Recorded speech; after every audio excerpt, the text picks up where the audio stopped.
ఇశ్రాయేలు విను, నీ భాగ్యమెంత గొప్పది. ఓ ఇశ్రాయేలు విను, నీ భాగ్యమెంత గొప్పది. యెహోవా రక్షించిన నిన్ను బోలిన వారెవరు? యెహోవా రక్షించిన నిన్ను బోలిన వారెవరు?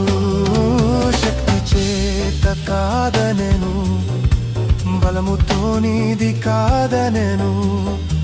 శక్తి చేత కాదనెను, బలముతో నీది కాదనెను. నా ఆత్మ ద్వారా దీని చేతునని యెహోవా సెలవిచ్చెను. నా ఆత్మ ద్వారా దీని చేతునని యెహోవా సెలవిచ్చెను.